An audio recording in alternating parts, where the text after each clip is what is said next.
Welcome to the class of 11th physics. जैसा कि पिछली वीडियो में अपन ने देखा था कि फिजिकल क्वांटिटी क्या कहलाती है, फिजिकल क्वांटिटी कितने प्रकार की होती है, इसके बारे में हमने डिस्कशन किया था।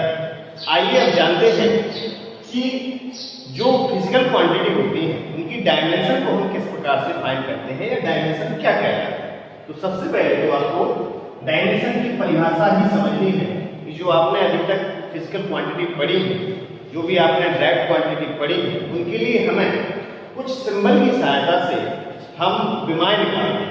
तो विमाएं एक्चुअली में क्या कहलाती है? तो विमाएं किसी भी डायरेक्ट क्वांटिटी की अगर मात्रक को हमें लिखना है किसके फॉर्म में, फंडामेंटल क्वांटिटी के फॉर्म में। अगर किसी भी डायरेक्ट क्वांटिटी के या विद्युत राशि के मात्रक को हमें मूल राशि के रूप में लिखना है तो हम उनको किस प्रकार से लिखते हैं? तो हम उनको विमाओं के फॉर्म में लिखते हैं। तो विमाएं क्या है? विमाएं किसी भी फंडामेंटल क्वांटिटी के ऊपर लगी हुई वे खाते हैं। विमाएं किसी भी फंडामेंटल क्वांटिटी के ऊपर लगी हुई वे खाते हैं जिनके द्वारा हम किसी भी व्युत्पन्न राशि के मात्रक को रिप्रेजेंट करते हैं। ठीक है ना? तो जनरली जो विमाएं हैं इनमें आपका जो सिंबल है, जैसे आपका लेंथ है, लेंथ के लिए जो हम सिंबल यूज करेंगे लंबाई के लिए, ये होगा आपका कैपिटल एल। दूसरा वाला है आपका मास, मास के लिए जो सिंबल यूज करेंगे हम होगा आपका कैपिटल एम। तीसरा था आपका समय, टाइम, टाइम के लिए जो सिंबल आएगा ये आएगा कैपिटल टी।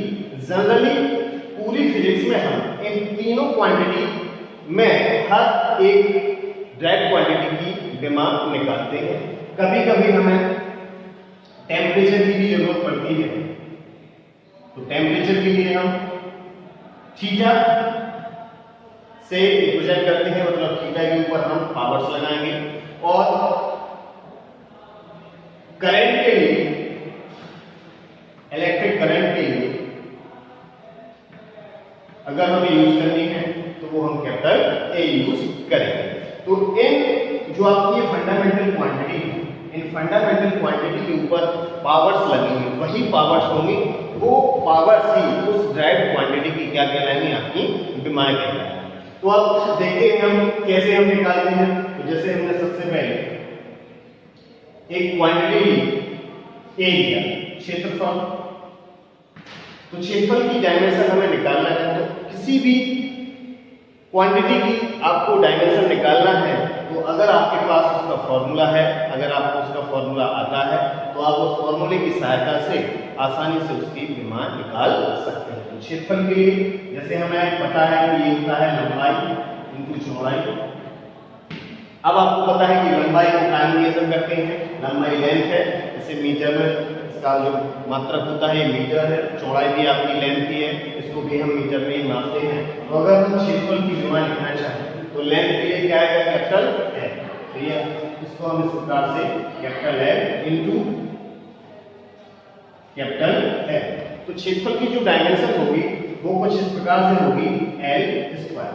अब किसी भी क्वांटिटी की जो विमा हम लिखते हैं उसको लिखने के लिए हमें दिखाना पड़ता है कि जो आपकी क्वांटिटी है वो द्रव्यमान में कितना पावर्स रखती है, टाइम में कितना पावर्स रखती है, और जो आपका लेंथ है इसमें कितना पावर्स। कंप्लीट विमा लिखने के लिए जैसे हमने देखा यहाँ पर ये मास पे डिपेंड नहीं करती है, ना ही ये टाइम पे डिपेंड करती है। तो यहाँ पे हम जो विमा लिखेंगे वो होगी, मास में होगी 0, ठीक है ना, द्रव्यमान में 0, फिर इसके बाद लेंथ में 2 पावर्स और टी 0। तो ये होगी क्षेत्रफल की कंप्लीट विमा। अगर आपसे कोई पूछे कि बताओ भैया क्षेत्रफल के लिए डायमेंशन क्या है, तो आपको क्षेत्रफल के लिए डायमेंशन ये फॉर्मूला नहीं बोलना है। आपको क्या कहना है कि जो इन फंडामेंटल क्वांटिटी के ऊपर जो पावर्स लगाई गई हैं ये पावर्स ही आपकी क्या कहलाती हैं? डायमेंशन कहलाती हैं। तो हम अगर बोले कि क्षेत्रफल के लिए डायमेंशन क्या होगी तो आप कहेंगे कि द्रव्यमान में 0, लेंथ में 2 और टी में या समय में 0। तो इस प्रकार से हम क्षेत्रफल की विमा निकाल सकते हैं। दूसरी क्वांटिटी लेते हैं हम आयतन। अगर हमें आयतन की विमा निकालनी है तो आपको पता है ये होता है लंबाई गुणा चौड़ाई गुणा ऊंचाई।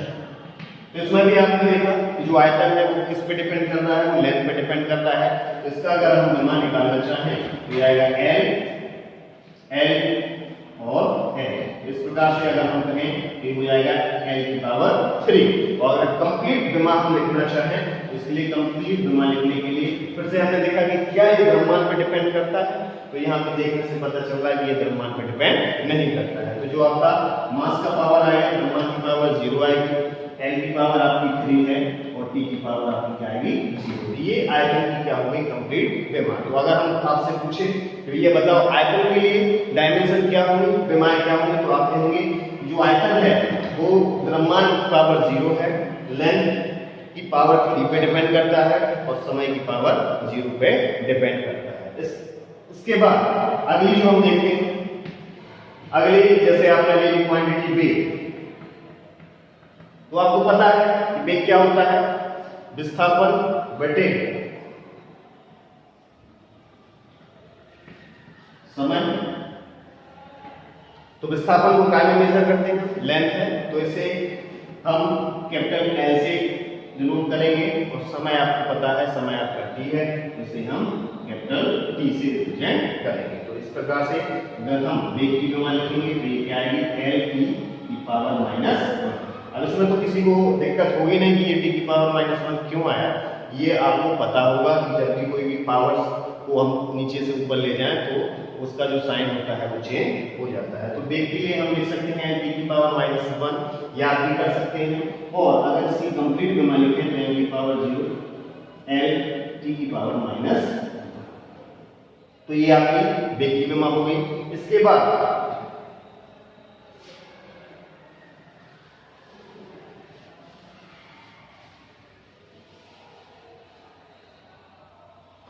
अगर हम क्वांटिटी की बात करें, एक्सप्रेशन ले सकते हैं, त्वरण ले सकते हैं। त्वरण क्या होता है आपका वेग परिवर्तन बटे समय।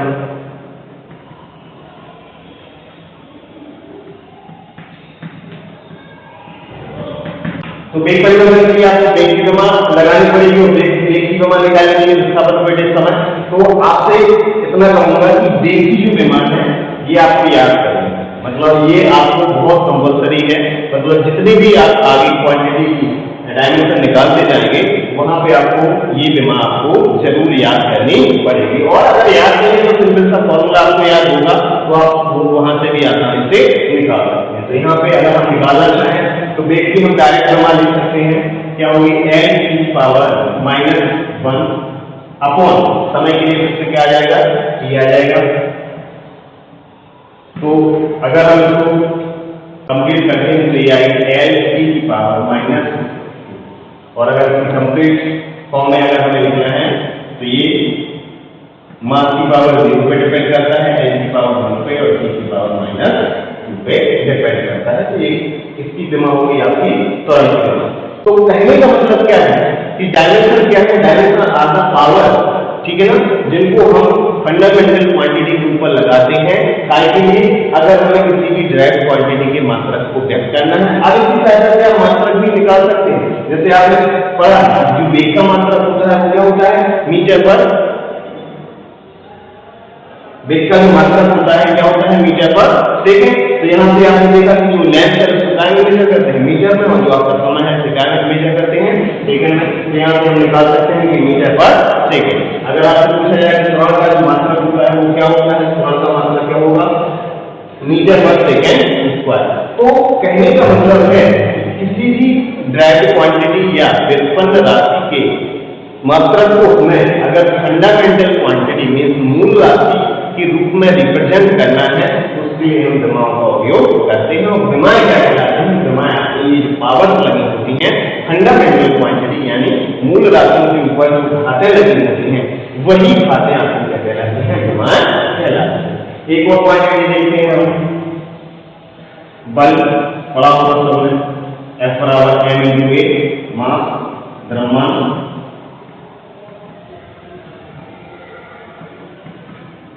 गुणा त्वरण, ठीक है ना। द्रव्यमान के लिए आपको पता है क्या आएगा, मास के लिए कैपिटल M आएगा और त्वरण की विमा आपको याद रखनी है, ये होगी आपकी एल की पावर -2। तो अगर हम इनको कंप्लीट लिखते हैं तो m की पावर 1, l की पावर 1 और d की पावर -2। अब एक और इम्पोर्टेंट चीज, अब आगे जितनी भी विमाएं आएंगी या हम जितनी भी विमाएं निकालेंगे तो उसके लिए आपको बल यानी फोर्स की जो डायमेंशन है वो आपको याद करनी पड़ेगी, क्योंकि इसका यूज अब पूरी फिजिक्स में होगा। बहुत सारी ऐसी क्वांटिटी है जहाँ पे हमें बल की विमा याद करनी पड़ेगी। तो एक हमने बताया था आपको वेग की विमा आपको याद करनी है, और दूसरा जो है आपका फोर्स यानी बल की विमा भी आपको याद करनी है, और एक है m/(-2)। तो इस प्रकार से बल की विमा हम निकाल सकते हैं। इसके बाद नेक्स्ट जो क्वांटिटी है अगली जो क्वांटिटी है, आप इनको ऐसा कीजिए कि इनको आप नोट करते जाइए, लिखते जाइए, वीडियो को पॉज कर दीजिए। नेक्स्ट जैसे हमने ले लिया कार ये होगा आपका फोर्स इनटू डिस्प्लेसमेंट, बल गुणा विस्थापन, ठीक है ना। तो बल देखो फिर से आ गई, तो हमने आपसे कहा था ना कि बल की विमा आपको याद करनी है। तो यहाँ पे हम डायरेक्ट लिख सकते हैं कि बल की जो विमा होगी m/(-2) इंटू विस्थापन के लिए, विस्थापन को आप लेंथ बोलते हैं, लेंथ को आप एल में मेजर करते हैं। तो यहाँ से अगर हम इसकी विमा देखें m/(l)2 d की पावर -2। अब ये याद रखना यहाँ पे इम्पोर्टेंट चीज क्या है कि कार जितने प्रकार की ऊर्जा है, चाहे वो गतिज ऊर्जा हो, चाहे वो आपकी स्थितिज ऊर्जा हो, सभी प्रकार की ऊर्जाओं की जो विमा होती है वो कार की विमा ही होती है। मीन्स अगर हमें कभी भी ऊर्जा की विमा चाहिए, कभी भी हमें किसी प्रकार की ऊर्जा की विमा चाहिए, तो ऊर्जा की जो विमा होती है वो कार की विमा के ही इक्वल होती है, कार की विमा के बराबर होती है। और जो कार की विमा होती है, कार का जो डायमेंशन होता है ये आपका ml/2 की पावर -2 होता है। तो याद रखना ये इंपॉर्टेंट है आपका। कभी कभी पूछ लेता है भैया ऊर्जा की विमा बताइए, तो ऊर्जा की वही विमा होगी जो विमा किसकी है, कार की है। अगर हम गतिज ऊर्जा के लिए निकालना चाहें, गतिज ऊर्जा के लिए तो गतिज ऊर्जा की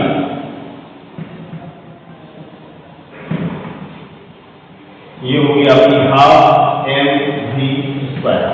अब यहाँ से अगर हम इसकी डायमेंशन निकालना चाहें, देखो कॉन्स्टेंटली कोई भी डायमेंशन नहीं होती है, जो भी जितने भी आपके अचर हैं, अचर पद हैं, उनकी कोई विमा नहीं होती है। यहाँ से अगर हम लिखना चाहें तो m आपका द्रव्यमान है, मास है, तो इसके लिए कैपिटल M आएगा, और v आपका वेग है, वेलोसिटी है, तो इसके लिए क्या आएगा l की पावर -1 इसकी पावर 2। अब अगर इसको हम सॉल्व करते हैं तो ये आएगा आपका m यानी l की पावर 2 और t की पावर -2। तो आपने देखा कि जो कार की विमा है वही आपकी गतिज ऊर्जा की भी विमा है। तो जितने भी आपकी ऊर्जा होती है, जितने भी प्रकार की ऊर्जा होती हैं, उन सभी ऊर्जाओं के लिए जो आपकी डायमेंशन होती है ये आपकी m/2 t की पावर -2 ही होती है। तो आपने देखा विमाएं क्या कहलाती हैं, विमाएं आपका पावर x फंडामेंटल क्वांटिटी, ठीक है ना। किसी भी विकर्ण राशि को अगर की मात्रक को अगर हमें मूल राशि के रूप में रिप्रेजेंट करना है, उसके लिए हम काय का उपयोग करते हैं, विमाओं का उपयोग करते हैं। और विमाएं क्या होती हैं, फंडामेंटल क्वांटिटी या मूल राशि के ऊपर लगाएंगे ये पावर या घातें